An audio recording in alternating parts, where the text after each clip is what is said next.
Hello, it's me, Lo, ditong Simple Recipe. Today, tayo ay magluluto ng ulam. Giniling na nilagyan ko ng mixed vegetables. At siguradong magugustuhan to ng inyong pamilya. At kung ready na kayo, start na tayo. Sa isang pan, painit tayo ng mantika at i-fry natin yung patatas na hiniwa ko ng cubes, isang piraso, and then set aside. And then, ang hotdog, i-fry natin. 4 na piraso na maliliit na hiniwa ko din siya. Ang pais lang. And then, set aside. Same pan tayo at yung mantika. Gisa natin yung bawang. At pagkatapos ito ay sibuyas. Halu-haluin lang natin para hindi ito masunog. At pagkatapos, 2 kamatis ang ginamit ko dito. Hiniwa ko din dyan ng maliliit.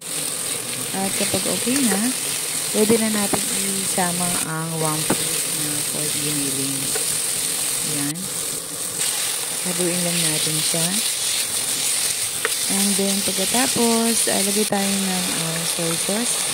Estimate ko siguro ng soy sauce dito na almost 1 tablespoon. And then, 1 teaspoon of pamintang durog.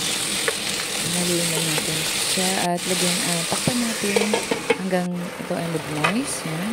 Lagay tayo ng 1 half na pork cubes para may linamnam ang ating ulam.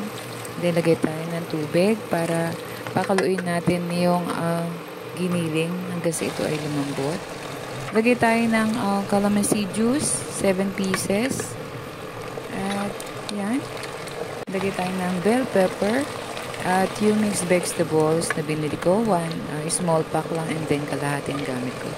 Lagay na rin natin yung pinray natin na patatas.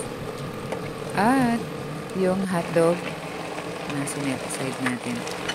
Haluin lang natin siya hanggang kumulo ng kumulo, hanggang kumalat yung lasa ng mga ingredients para mas masarap.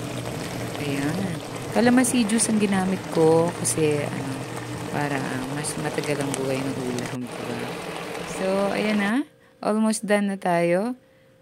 At napakasarap ng ating ulam. I-try ninyo at siguradong hindi kayo magsisisi. Maraming salamat sa panonood at huwag kalimutan mag-subscribe sa channel ko. Ingat lagi at God bless everyone.